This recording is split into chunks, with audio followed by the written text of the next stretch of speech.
Apa cerita ni? Kecoh sejak semalam. Okey, lah ni tengah duk kecoh habis pasal isu network school.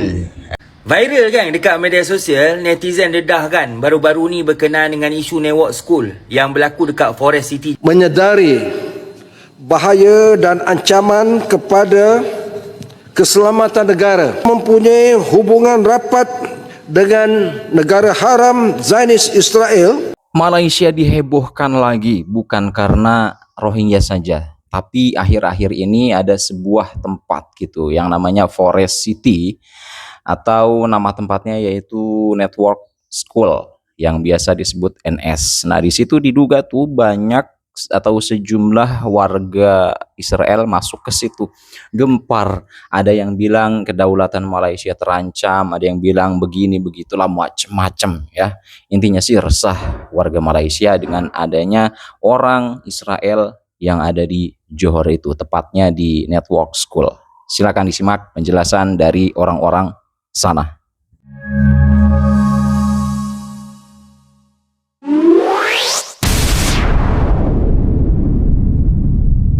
Apa cerita ni? Kecoh sejak semalam 13 Julai 2026 bila Kerajaan Johor dan Kementerian Dalam Negeri mengesahkan yang mereka tengah jalankan siasatan menyeluruh terhadap operasi Network School dekat Forest City. Apa cerita ni? Siasatan ini dibuat lepas timbul dakwaan yang terdapat warga Israel menyertai komuniti itu dan dipercayai masuk Malaysia menggunakan pasport negara kedua. Kejap. Network School? Sekolah antarabangsa ke apa ni? Untuk pengetahuan korang, sebenarnya Network School ni dia bukanlah sekolah macam yang ramai bayangkan.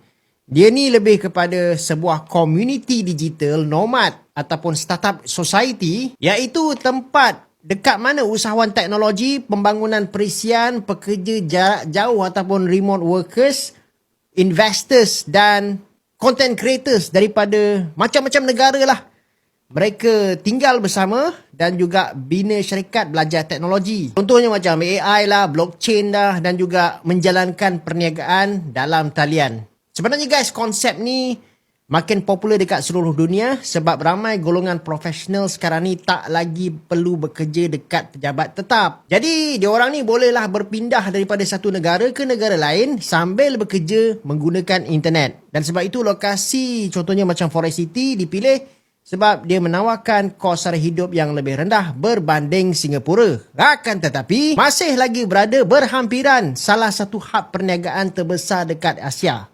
Okey, isu ni sebenarnya dia mula dapat perhatian meluas dekat Malaysia lepas Nas Daily dia promosikanlah Network School dekat Forest City. Dan kita tahulah Nas Daily ni dia warga Israel dan mana diterbitkan video tu pada sekitar penghujung 2025 macam tu. Akan tetapi lepas tu dikatakan ada warga Israel yang join community dekat situ. Tapi siasatan ni bukan setakat nak tengok siapa yang berada dalam Network School tu. KDN pun dia ada maklumkan yang diorang ni nak semak identiti dan kewarganegaraan individu yang terlibat, kesahihan dokumen dan sama ada diorang masuk ke Malaysia ni selaras dengan aktiviti yang diorang jalankan. Pada masa yang sama, Kerajaan Johor pun minta semakan dibuat terhadap lesen operasi, penggunaan premis, syarat tanah dan juga keseluruhan operasi itu. Okey, lah ni tengah duk kecoh habis pasal isu network school dekat Forest City tu lah.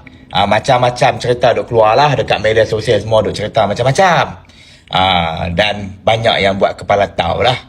Sampai kerajaan negeri pun minta supaya isu ni disiasat habis-habis lah. Jadi hari ni Jabatan Immigration Malaysia pun dah keluar satu kenyataan rasmi. Mereka kata pada 14 Julai 2026 mereka dah turun dah buat pemeriksaan semua dekat komuniti antarabangsa di Forest City ni. Bukan immigration saja yang turun. Mereka buat sekali dengan MBIP, MCMC, Pejabat Setiausaha Kerajaan Negeri Johor dan juga PDRM. So, seramai 266 warga asing dari 40 buah negara diperiksa. Hasil semakan awal, semua yang diperiksa ni ada dokumen immigration yang sah lah ikut rekod semasa. Tapi hampa janganlah duk buat pandai-pandai, duk buat kesimpulan terus. Immigration sendiri kata siasatan masih berjalan. Mereka nak pastikan semua yang ni betul-betul ikut syarat masuk Malaysia. Dan patuh Akta Immigration lah. Dan undang-undang yang sedia ada. Mereka juga dah jelaskan setiap warga asing yang masuk Malaysia ni memang diperiksa dokumen perjalanan. Disemak dalam pengkalan data dan rekod penguasaan sebelum ni dibenarkan masuk. Jadi kalau lepas ni ada maklumat baru atau jumpa ada yang guna identiti orang lain, dokumen palsu ke, salah guna kemudahan immigration ataupun langgar syarat PAS, tindakan tetap akan ambil lah. Immigration kata mudah saja. Bab langgar undang-undang ni memang tak ada kompromi lah. Siapa yang didapati bersalah, tindakan akan diambil ikut undang-undang. Dan siasatan ni pun bukan setakat immigration sajalah. Mereka immigration akan bekerjasama dengan Kementerian Dalam Negeri dan agensi-agensi lain supaya semua benda ni disemak betul-betul lah. Jadi lah ni kita tunggu sajalah hasil siasatan penuh. Jangan duk buat pandai-pandai, duk buat kepala tahu. Puan Yang di-Pertua, kini masyarakat di Malaysia sedang berasa bimbang dan terancam apabila satu institusi yang bernama Network School telah beroperasi di Forest City dalam daerah Johor Bahru. Jadi saya ingin bertanya kepada Timbalan Menteri yang ada di Dewan ini. Adakah pihak Kementerian Komunikasi,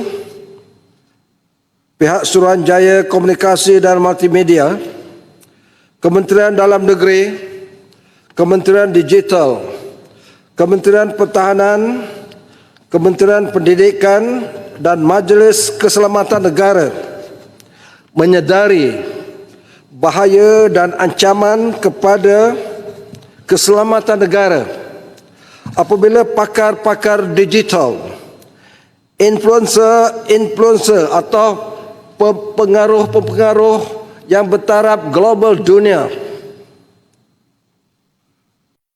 yang mempunyai hubungan rapat dengan negara haram Zionis Israel dan mempunyai kaitan yang rapat dengan agensi perisikan Mossad.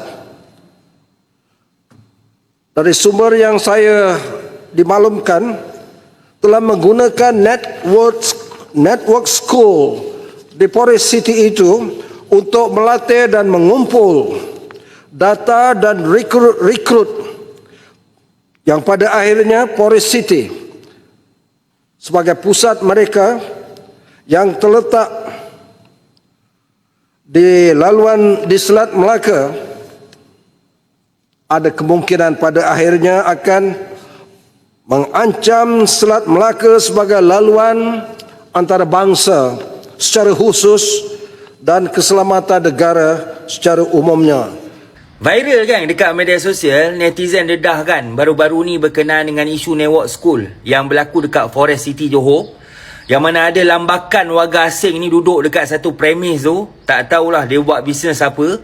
Lepas tu ada di antara warga asing tu warga Israel. Jadi orang petikai lah, netizen petikai lah macam mana warga Israel ni boleh masuk dalam Malaysia. Sepatutnya tak boleh kan, diharamkan warga Israel ni datang Malaysia. Tapi macam mana boleh terlepas? Jadi isu ni melibatkan keselamatan negara dan netizen pun dah mula risau kan. 10 Julai, isu ni memang viral gila dekat media sosial. Pada 14 Julai, YB On Hafiz, Menteri Besar Johor, keluarkan kenyataan supaya minta isu ni disiasat dengan segera, dan KDN hari yang sama keluarkan kenyataan juga dah mulakan siasatan. Pada tanggal 15 Julai ni lah penguatkuasa ni masuk ke premis tu kan, buat serbuan daripada macam-macam lah jabatan ada, daripada PDRM, MCMC, Jabatan Immigration. Hasil siasatannya dekat 260 orang warga asing daripada 40 buah negara kan. Hasil siasatan awal 260 orang warga asing ni tengok dia orang punya pasport ni sah kan, bukan daripada warga Israel pun. Tapi Jabatan Immigration ni masih lagi siasat lah, belum menyeluruh lagi dalam siasatan. Takut-takut dia orang ni guna dua pasport kan, ada dua kewarganegaraan. Dia tak boleh masuk Malaysia guna pasport Israel, dia guna pasport negara lain. Hari yang sama juga Perdana Menteri kita Datuk Seri Anwar Ibrahim ni keluarkan kenyataan bagi jaminan lah kepada rakyat ni supaya rakyat ni tak terlalu risau. Dan penguatkuasa ni tengah tumpu pada kes ni dan kes ni masih lagi dalam siasatan. Sekiranya ada di antara mereka ni merupakan warga Israel, pasti tidak ada kompromi, pasti akan dikena tindakan lah. Saya ingin bertanya kepada teman-teman yang dari Malaysia ya mengenai keamanannya. Kenapa kok bisa dari warga asing bisa masuk ke Malaysia? Terlebih dari Israel yang mana ini sangat dikecam keras oleh kerajaan Malaysia itu sendiri, anti, karena memang Malaysia ini sangat pro Palestina begitu. Makanya kalau misalnya ada yang datang ke Malaysia atau berbau-bau Israel ke Malaysia, ini kerajaan Malaysia pasti langsung bertindak tegas ya. Saya mempertanyakan bagaimana ini keamanannya, kok bisa masuk. Kemudian yang kedua, jika ini dibiarkan, nanti mereka pasti akan lebih banyak lagi. Khawatir nanti akan mengajarkan ya membawa ideologi-ideologi yang bertentangan dengan di Malaysia. Ini yang saya khawatirkan. Tapi semoga tidak terjadi apa-apa ya. Semoga Malaysia tetap baik-baik saja dan semoga pihak yang berwenang segera menindaklanjuti perkara yang sedang heboh ini. Itu saja dulu hal-hal yang dapat saya sampaikan. Kurang lebihnya mohon maaf. Selamat beraktivitas kembali dan see you next video.